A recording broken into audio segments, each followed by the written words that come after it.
Very smooth, very good. Very good ride.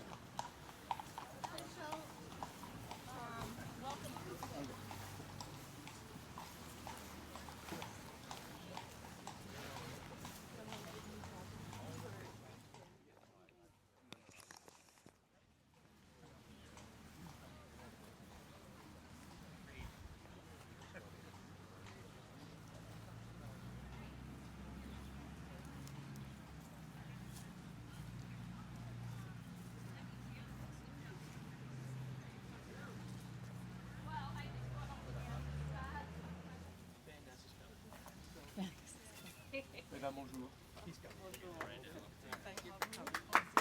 Madame.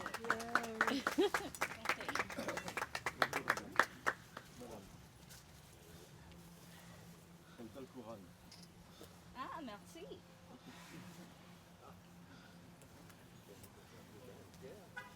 I think we are waiting for the arrival of the governor. We are, as yes. always politicians are late.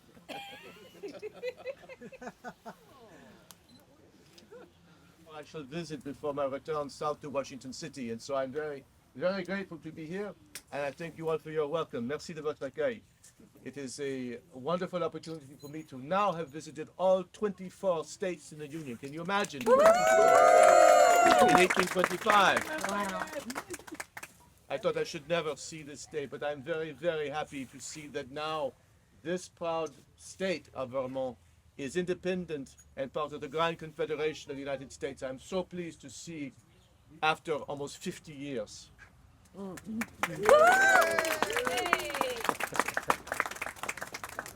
I believe His Excellency the Governor has arrived, so we will begin our program now.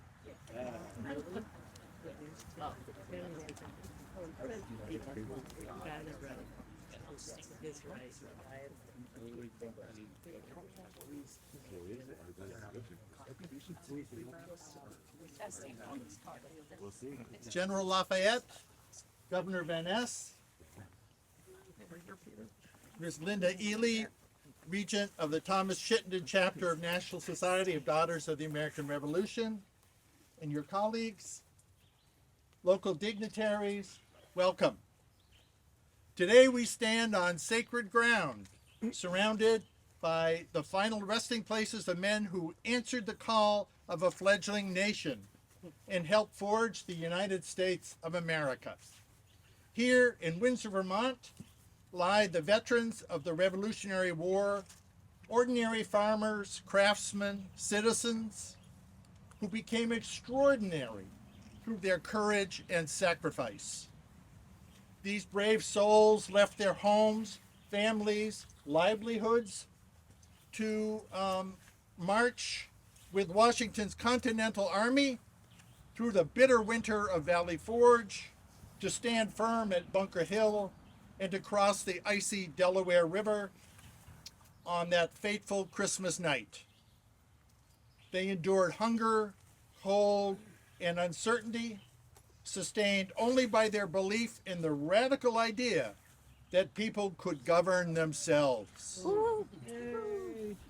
Windsor holds special significance in our nation's story as the birthplace of Vermont's Constitution and a beacon of early democracy. It is fitting that these patriots found their final rest in this historic town, their legacy woven into the very fabric of our constitutional heritage. Though their names may have faded from memory and their headstones weathered by time, their contribution to liberty endures. Every freedom we enjoy today, our right to speak, to worship, to choose our leaders, was purchased with their blood and secured by their determination. We gather not just to remember these veterans, but to honor the timeless truth they died defending, that freedom is not free, and that each generation must cherish and protect the precious gift they left us. May their sacrifice never be forgotten, and may their example inspire us to be worthy inheritors of the liberty they won.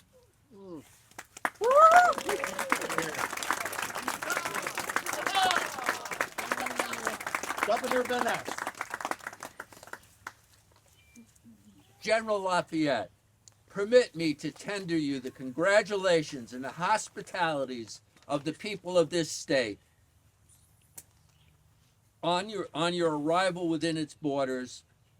In the performance of this welcome duty, sir, the first and most pleasing points which present themselves are the character and occurrences which have distinguished and adorned your life, your public and your private virtues, your exalted and inflexible patriotism, your ardent and uniform devotion to the great cause of liberty, and above all, as it regards us, your noble zeal, your disinterested sacrifices, and your eminent services in that memorable struggle which resulted in the establishment of the independence of these United States.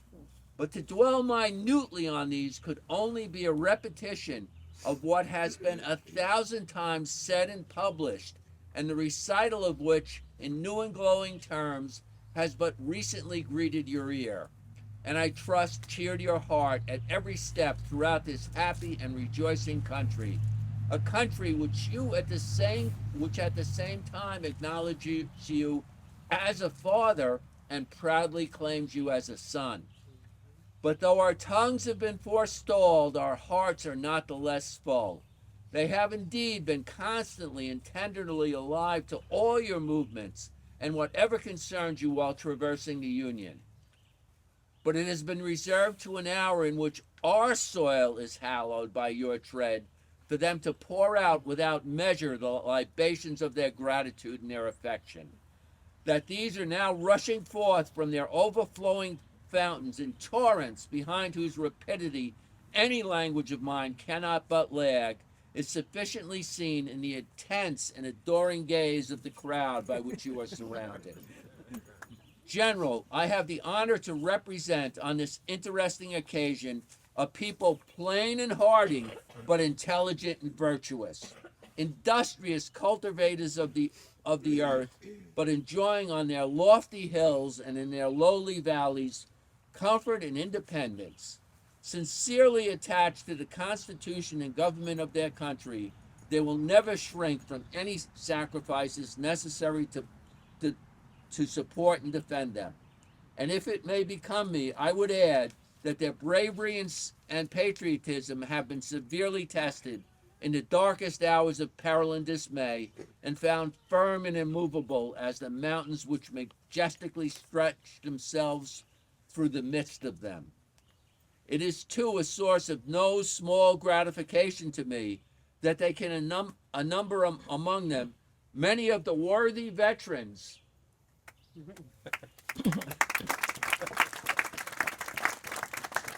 sorry, I lost my place, who served in the same cause in which you so gloriously distinguished yourself. But if I am so inadequate to express the feelings of others, how far beyond me is to describe the emotions which must agitate the bosoms of those venerable fathers on saluting at this lapse of time one of their old and beloved generals, and whom in all probability their eyes are to behold for the last time on this side of the grave. With their bodies enfeebled by the ravages of many a year, and their locks bleached by the sun of many a summer, their hearts yet warm to the warmest and tender as the tenderest, will be lighted by and animated with a blaze kindled by a spark from the altar of 76, but whose blissful warmth none but they and you can be permitted fully to realize. General, in the name and behalf of the state, I once more cordially greet you, and on my own part, be assured, my dear sir, that every faculty of my soul responds to the sentiments I have delivered for my constituents.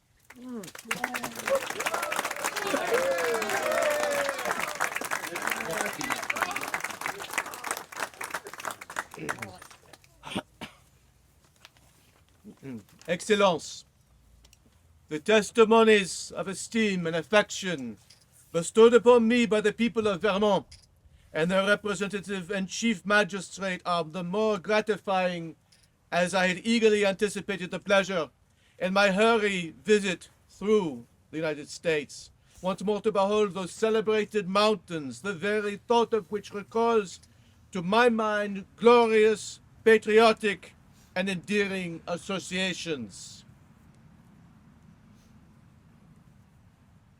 From this state, monsieur, by a gallant band of patriots and their worthy leader and prototype, was for the first time proclaimed on the ramparts of a British fortress the name of the Continental Congress.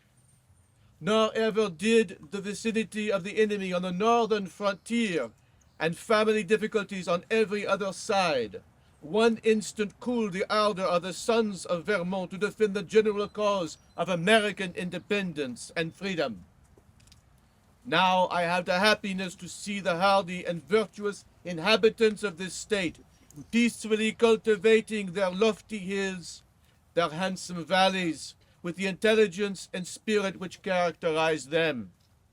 I see them, in common with their sister states, enjoying the blessings of the new American social order, so far superior even to the least exceptionable institutions of Europe. What hitherto was at best religious toleration has been here exchanged for religious liberty and equality, privilege for right, royal charter, mock representations, inefficient compromises between nations and a few loyal and aristocratic families for the sovereignty of the people, for truly representative and self-government. Monsieur, I most cordially thank you for the friendly and flattering manner in which you are pleased to express the feelings of the people of this state. A most gratifying specimen of their goodness I now have the gratification to witness. I thank you for your sympathy and the delight I feel to see the happy citizens of Vermont enjoying all the blessings of Republican liberty, and among them to recognize many of my beloved companions in arms. Be pleased to accept in your own name and in behalf of the people and representatives of Vermont the tribute of my respectful devotion and gratitude. Merci, monsieur.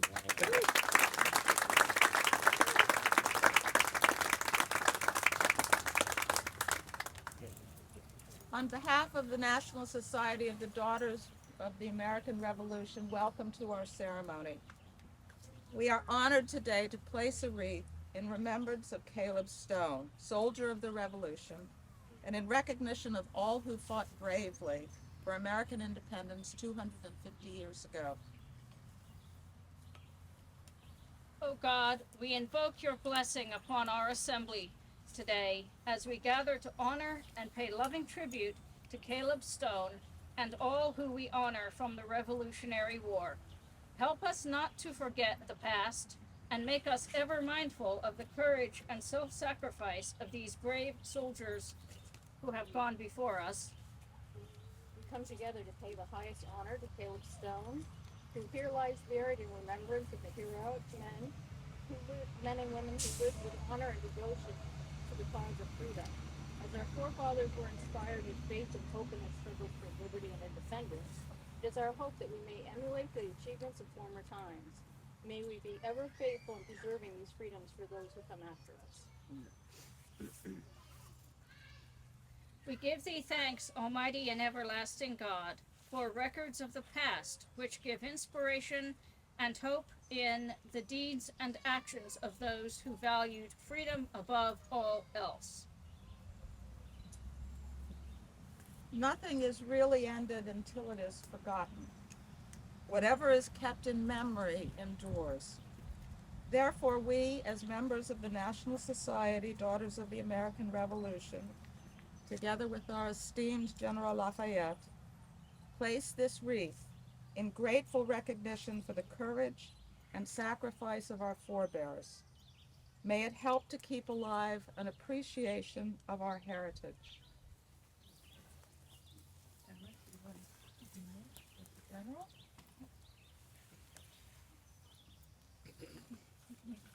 Father, help us to recognize that fidelity and integrity must guard always the heritage handed down by those who had everything to lose.